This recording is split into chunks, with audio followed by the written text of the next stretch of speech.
ozali na mbongo frais ya fonctionnement ozali na mituka ya talo oza kotambola na yango ozali kovoyager lolenge olingi kote kuna FCC appliqué te kote kuna Kabila appliqué te mais soki tokoti kote ya aspect responsabilité sengeli ozala en mesure ya koapporter basolution na baproblème ya peuple FCC Kabila ndako plus meilleur allié de Faki que le FCC aujourd'hui, Tito comme en 2023 n'existe pas. Mais le chef de l'État a des choses à régler peut-être. Aujourd'hui, il a des soucis avec l'UNC pour partir dans la prison. Bon, j'ai suivi le président Fayoulou. Je vois le bazar le corps flatteur. Mais moi je dis, Bana Poto, Kokomango Lelo, président Félix Tshisekedi a regretté le rôle à présent Kabila et Sakabiso à Zangi 15 parce qu'autour de lui, il n'avait que des flatteurs, il n'y avait que des gens qui visaient leurs propres intérêts. Et oh, les Fachazo Luka Bendawa n'a pas de voie de consultation, pour rendre les services à Zolukate. Donc il faut faire la part des choses. C'est ça le rôle à avocat. Avocat sera en plein plaidoyer. Azali soumis là-bas, par règlement, il y a métier. Mais avocat ou agent la parti politique, nous avons un avocat ébélé, maître Nani, comment il y a professeur Mbata. Professeur Mbata, on comprend. C'est les sentiments qui parlent, mais ce n'est pas un constitutionnaliste qui parle devant les étudiants dans un auditoire. Voilà, c'est parti, très chers internautes, Balania Vision Plus Télévision, vous nous suivez de partout, France, Belgique, en Afrique, na RDC également, merci à rejoindre Bisso. Alors, Lelo Torobet Amasolo Mboka, Boebi depuis vendredi passé, Mokondi Mboka a annoncé qu'il débute à la consultation cette semaine, bien que tous en nous un peu qui vivent, on ne sait pas, Ekobanana, Banani, acteur politique, Nini.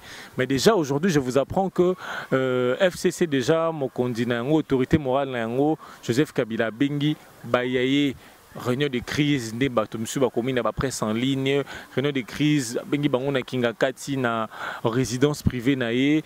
Est-ce que Eza FCC Bazako Banga?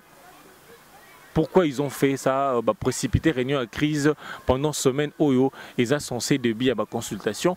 Alors, la consultation nous aboutir na nini, tozako solana mona mboka John Lungi la Zali Bongo journaliste, azamo pandi sanga kopé sa makanisi na épée par rapport à Masolo ya mboka. Mona mboka John Lungi la bonjour et bienvenue. Baka azamu to FCC ozo banga pono.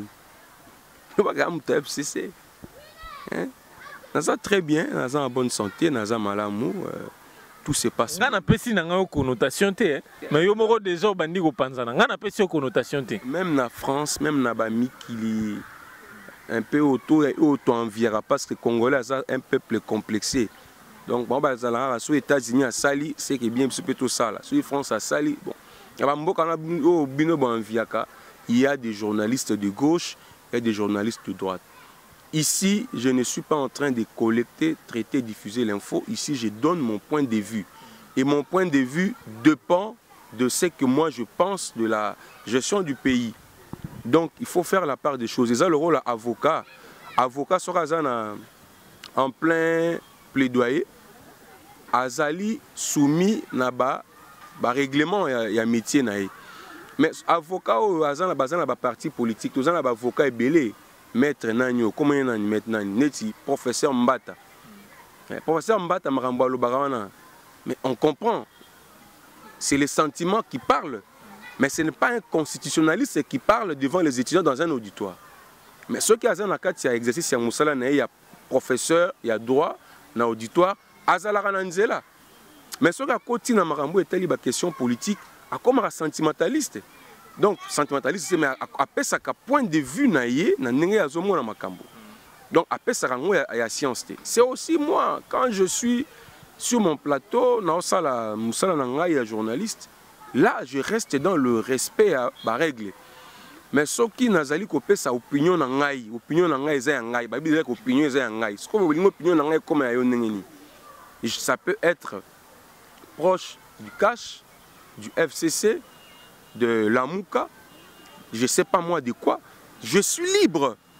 Et yo ozo pensé que le col en Haïti, vous êtes libre. Moi, à ce moment-là, le journaliste c'est belé bazo finga. Il y a même certains qui se permettent de dire de sceller même les sorts de gens, soit exil, soit opposition, soit la mort. Imaginez. Mais on le dit journaliste. Il a même une carte de presse. Non, pas de presse. Il a la carte en tant qu'avocat. Mais il se présente comme journaliste dans notre métier. Mais il se permet de raconter sa vie. Mais pourquoi les gens ne voient pas ça? Mais pourquoi les gens voient seulement... Journalisme, c'est profession, le rôle à droite, c'est un ordre, c'est un peu... On a un peu président UNPC provincial, national, que je restructurer, que réorganiser moi secteur yango. Naibisi bino makambwa mwanda na koloba ilo mingi te parce que sina lobaki na tikaki batuba basala oba koloba mais moni musala na biso oyo eza na danger makasi. On dirait venir ezate na Congo ya musala biso ekufi. Musala na biso ekufi non pas parce que tozali na ba journaliste amael était non c'est faux parce qu'on a des journalistes talentueux. On a des techniciens au bazar très efficaces. Moussa Nabiso est écoufi pour écoufi pour comprendre yango plus tard. Parce que quand un métier est confondu à un parti politique, là, je vous dis mon frère, on est parti pour la disparition. Et ce que je vous dis aujourd'hui, je ne vais pas commenter plus, mais je vous dis que Moussa Nabiso est écoufi. À Tatango, Papa Kabila Zaki Mokonzamboka, les journalistes... je dirais, étaient libres. Je parle de la liberté au vrai sens du mot. Mais ils sont libres. Pas une liberté masquée. Qui est libre? Qui est libre, papa? Tu es libre peut-être parce que tu cites bien l'identité du président de la République, Félix Antoine Tshisekedi Tshilombo. Mais si tu fais le contraire...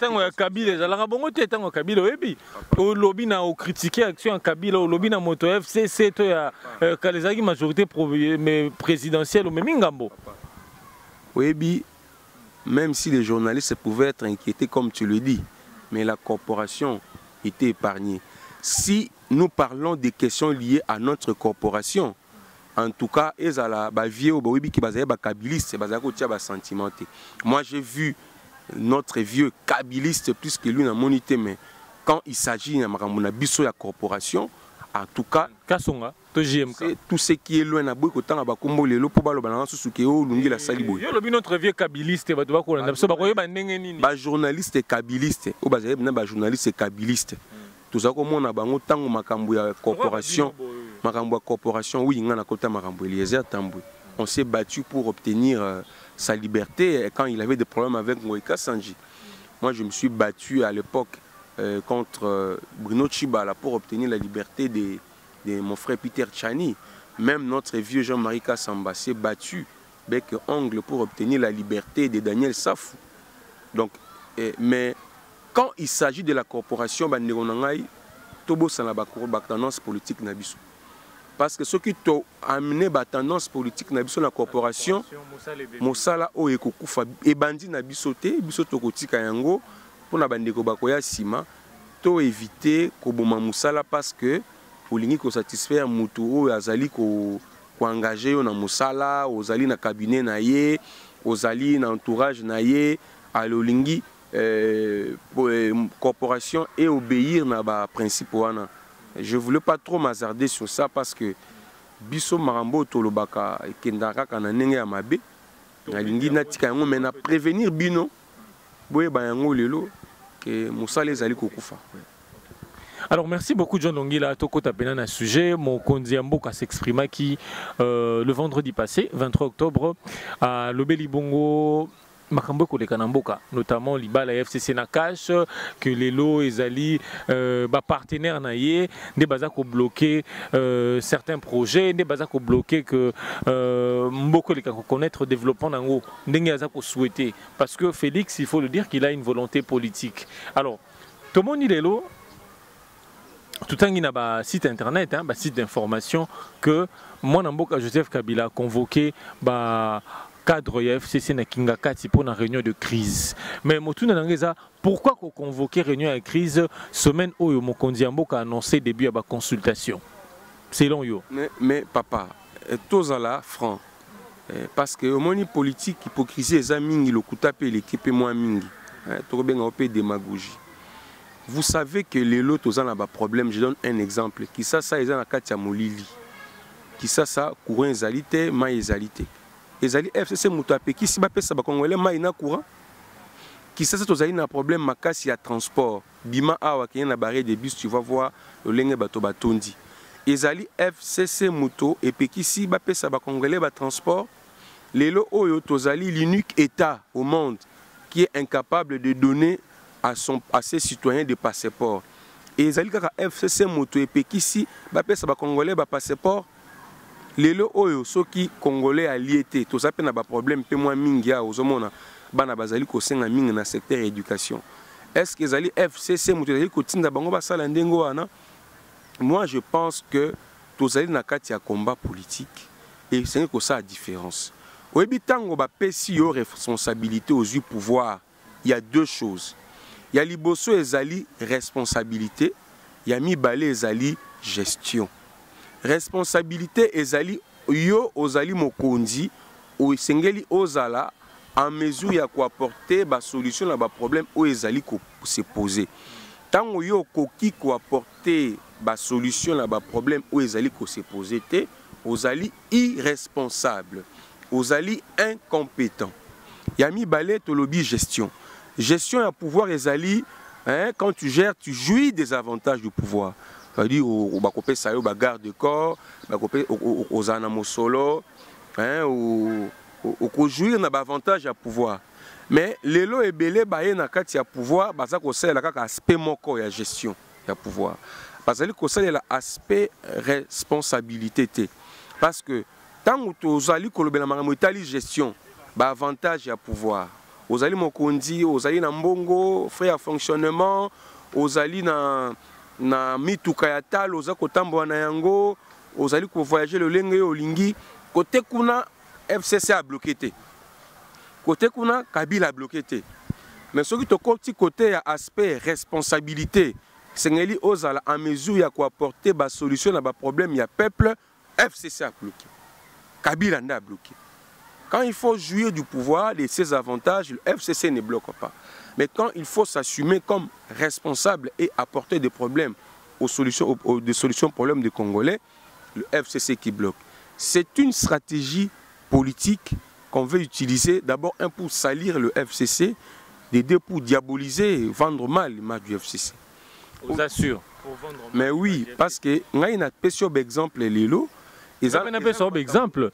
Mais peu exemple Kyungu. Oyo ba noma ki salimbula combien pona banda mosala. Zela to kende te mona moka John Lungila. Hein? Na pe so exemple ya ministre na bino ta kolongo ya justice. Document ko tsaki ya lokuta. Eza blocage te. Na pe so exemple ya nini susu. Soki olingi na pesa bien on a exemple na yo na koyebisa yo. Mais on n'a pas bloqué. Zela, avant personne loba. Mokonzi ya mboka ye moko a lobby. On a un discours on a 8 minutes wana.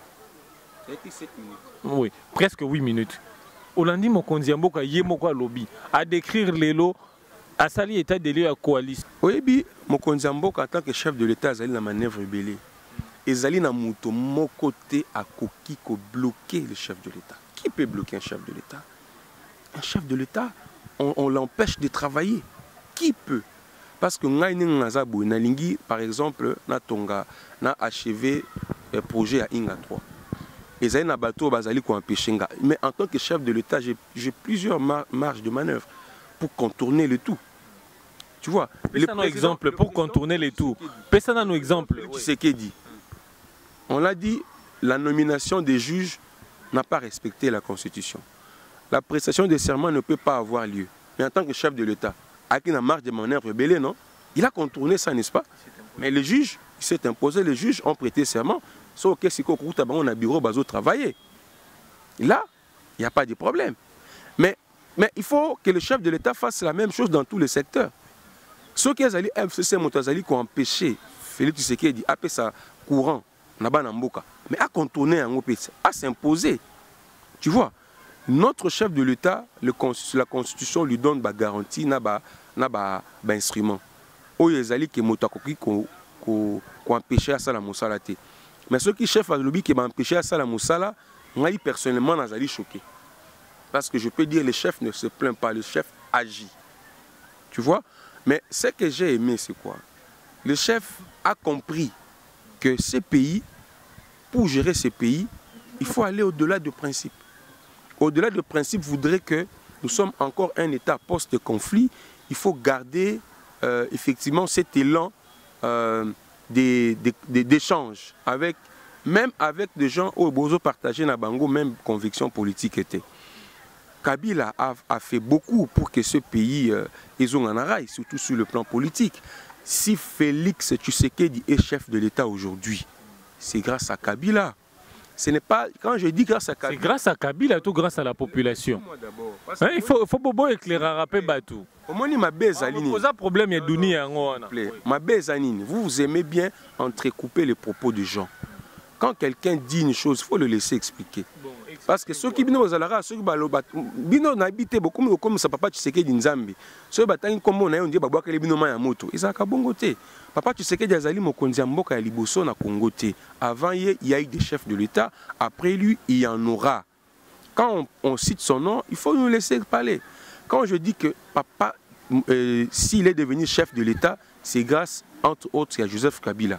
Parce que Kabila a travaillé dans le sens de permettre l'accession au pouvoir par la voie des urnes. Parce que papa Tshisekedi Darosimba jamais mindou qu'un jour pas comme chef de l'État. Et ça qui vocation a été. Et Sengele qui n'a pas côté na bokondi par la voie des votes. Mais ce qui Kabila a ça qui en sorte que tous à la raka na mbutu mbutu. Soit ça qui en sorte que na mboka oyo lo comment ça le maté. Je ne pense pas que bateau na vision na bango ezali ko kota na pouvoir na bokondi par la voie des urnes. Donc quelque part, on doit reconnaître cela à Kabila.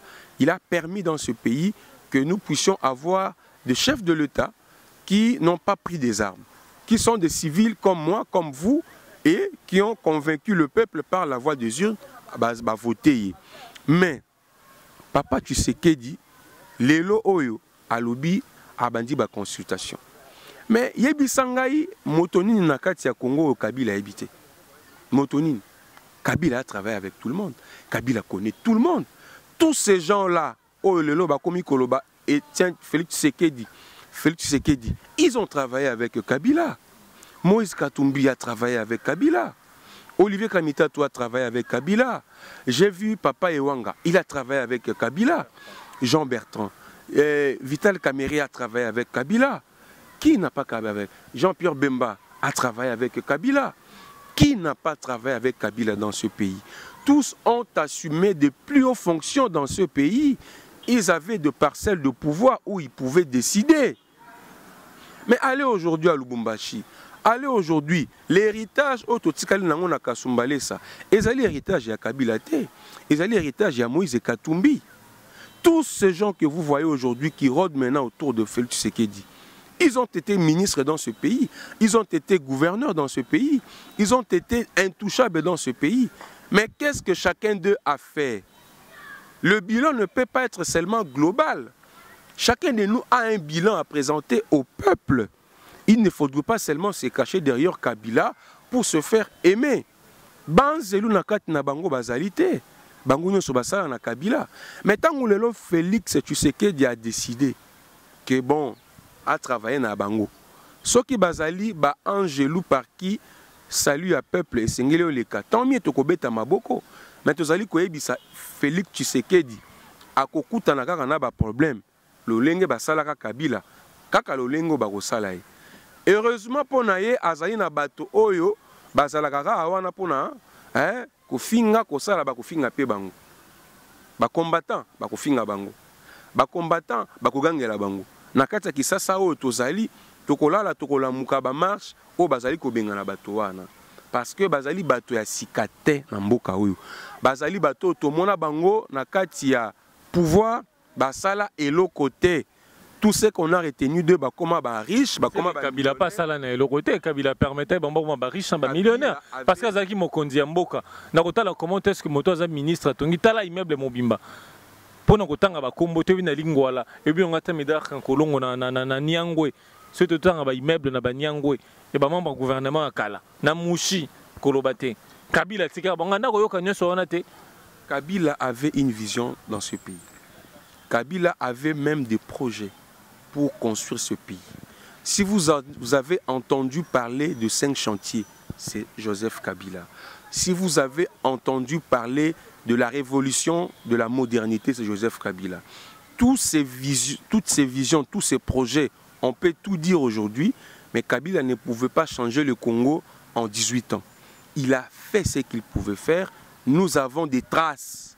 Oyo Kabila Mutuatikaki, Oyo Kabila Mutuatikaki, Oyo Kabila Mutuatongaki, Oyo Kabila Mutuabongisaki. Il a fait ce bon, c'est différent. Hein? Oui. Parce que les lots, pas maintenant, quand tu as parlé du peuple, Mobutu, tu as pont maréchal, Mobutu, Kabila, élargissement à boulevard. Mais attendez, Oebi, c'est là. Oebi, Belge accueilli à Tikelibiso, tous à boulevard au cacao, moko ya 30 jours. À Tikelibiso boulevard, on a 2 bandes avec augmentation à trafic. Les lots, on a qui ça. Tu penses que boulevard Wano Belge à Tikaka, na o Kabila Tiki, c'est le jour et la nuit. Parce que Kabila nous a fait un boulevard de 4 bandes. Le double. Et s'il a raté, mais ça a réglé un problème. A créé une voie secondaire. Ça a résolu le problème. Kabila est venu trouver ce pays avec un budget de 500 millions de dollars. Tout était par terre. On n'avait même pas de route dans ce pays quand Kabila est arrivé. On n'avait même pas des hôpitaux. On avait quoi? On n'avait rien. Il a réhabilité cinquantenaire. Il a construit aussi un peu par-ci et par-là. Un partenariat public-privé. Oui, mais quel Congolais moyen Oyo? Congolais ni moyen. John Lungila, Malembe. C'est la vision de. John Lungila, Malembe. Nga opposer une question te. Nga opposer une question te. Nga opposer une question te John Lungila. Nga na pesi exemple. Maman ya rota na Kinshasa ina mwana malade ya continent cinquantenaire. Omoni eloko yo ozoluka polémique. Nga na za kati ya polémique. Nga na oluka polémique. Je suis en train de te présenter ata kutolingaka ete. Hein? Mais ezali na babiloko oyo yo moko misu na yo ko kokosa yango te. Soki makanisi na yo lingi kokosa yango me misu na yo kokosa yango te po misu na yo emonaka. Misu na yo eyokaka ko kokosa yango te. Soki po na yo Kabila sala eloko te na mboka oyo. Nga lobi bongo te. Na lobi bongo te.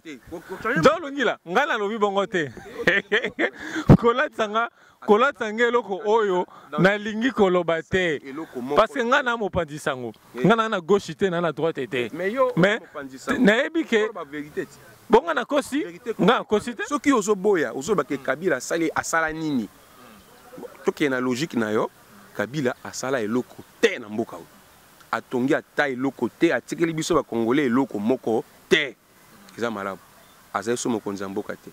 Boyo yebisa ngai Fachi Beton azali chef de l'état na biso. Ou to akoti na bokonzi na mboka na biso ici à Saini, yo tangelanga kasi. Ici à Saini. Ça veut dire que la gestion d'un pays ne se fait pas comme vous voulez le voir. Nous devons éviter parce que Moni Fachi a besoin en Ngonga, il doit se concentrer. Il doit avoir le temps d'avoir des projets sérieux à court, à moyen et à long terme parce que le Congo ne sera pas construit en un jour ou en un mandat. Mais ce qui est allé ko sala makambo sur fond à polémique. Tozali comment on a no Kabila mboka yo ko tonga mate. Ba yebisaka biso na mboka oyo Mobutu azali ennemi ya Zaïrois. Mobutu nde soki to bengani ye Zaïre ko bonga. Mobutu akenda ti lelo Zaïre bonga te to longona ko to comme ça ngo Congo e bonga te. Ba yebisa biso na mboka oyo ne ba yebisa biso lelo que Joseph Kabila azali ennemi à Congolais. Joseph Kabila n'a dit même journaliste. Mais oui, moi, je vous donne un autre nom. Olivier Kamitatou. Il a travaillé avec Kabila, ministre sous Kabila. Avant, Baluka Moyen va trahir. Nenge bengana bango le kola batupamba nenge bakendaka. Voyez, tous ces gens. Mais à un moment donné même tu m'as parlé de Kyungu Wakumwanza. Mais Kyungu maintenant il est là non? Qu'est-ce qui a changé? Il est là non? Il ne faudrait pas prendre de décisions pour satisfaire des individus. Il faut prendre des décisions pour avoir des gens qui vont travailler, qui seront au service du peuple. C'est-à-dire qu'on nomme Bango, au moins Moko, impact sur le plan social. Mais non, des gens que vous avez nommés une année après, Bango Mata Mezo Tela, mais peuple Mata Mezo Inda. Hier, Azota Mwana Badji, pas changé en locaux en Gouba, mais peuple a continué au tel malabaré des bus pour aller à transport. bango bazali komata ba peuple ko kita peuple azobeta makulu. Il faut pas nommer les gens comme ça. Et Kabila a fait confiance à tous ces gens-là. A confié bango ba portefeuille à l'État, a pesa bango liberté dans la gestion. Mais ceux qui le lo bazolo ba qu'il y a eu des bavures, il y a eu des erreurs sous Kabila. C'est à cause de qui? De tous ces gens-là. De tous ces gens que vous voyez là maintenant qui rôdent autour de dans mon amboule les ago ina likolo ilobana suka na bana poto na bayi congolais nyoso bakozali bakwa kolanda yo. Non ngana ebisi bango que esengeli to sunga mokonza mboka pona mboka ekende libuso. Et je pense que le FCC na nenge batu bazo kanisa. Personnellement, je pense que ce n'est pas vraiment ça. Plus meilleur allié de Fachi que le FCC aujourd'hui, Tito comme en 2023 n'existe pas. Mais le chef de l'État a des choses à régler peut-être. Aujourd'hui, il a des petits soucis avec l'UNC pour Kamira dans la prison. Bon, j'ai suivi le président Fayoulou. Je vois Bamsou Baza le quoi flatteur. Mais moi je dis, Bana Poto, Bokomango Lelo, président Félix Tshisekedi a regretté le quoi la président Kabila Ibisa Kabiso à Zangi 15 Batouba Sungaye parce que autour de lui, il n'avait que des flatteurs. Il n'y avait que des gens qui visaient leurs propres intérêts. Et Batou Oyo Fachazo Luka Bendawana par des voies de consultation, Bako rendre service à Zolukate. On est ici, vous allez me donner raison. Alors merci beaucoup, Bossi Kolanda. Moi, Namboka John Lungi, la Lobeli Bon Mambo Consultation. Tu espérais qu'au Zonga Komon ait peut-être toute la situation d'un évolué. Merci Nabino Banso Bozu Libako Kolanda Bisso. Tokutani Bon, on a numéro Izalikoya.